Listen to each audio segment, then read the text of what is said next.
while he was over in the UK, okay, with the kilts and the bagpipes and the pomp and the circumstance, he also secured one of the most historic trade deals we've ever had in American global history. Let me read you a little bit about this trade deal. So the EU will purchase $750 billion of US energy and make new investments of $600 billion in the United States, all by 2028. The European Union will pay the US a tariff rate of 15%. Okay, Trump went over there, art of the deal. The man came in with the wrecking ball and said, give me what I want, and he got what he wanted, okay? He got what he wanted, and I want to read you a little bit more about this trade deal, okay?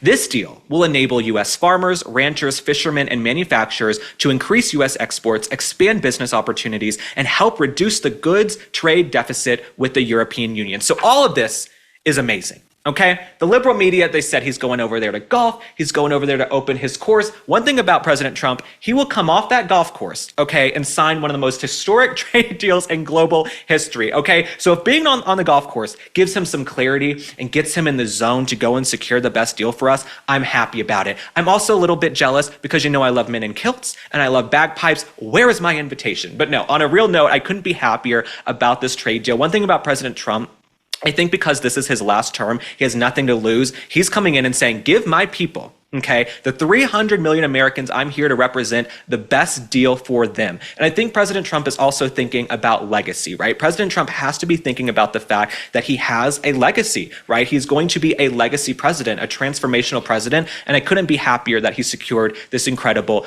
trade deal. President Trump will go to other folks' countries, right? And he will have those world leaders come to him at his own properties, okay? That is when you know you have the upper hand in a negotiation. When they come to you at your castle, that is a boss move, okay? When you're like, you know what, meet me at my castle with my name on it, with my bagpipe players and my men in kilts, and then we'll talk about the deal, Keir Starmer, okay? We'll talk about the deal, Starmer, when you show up at my doorstep, and then we can talk. I might even let you hitch a ride to the other castle, but you gotta show up at my property first.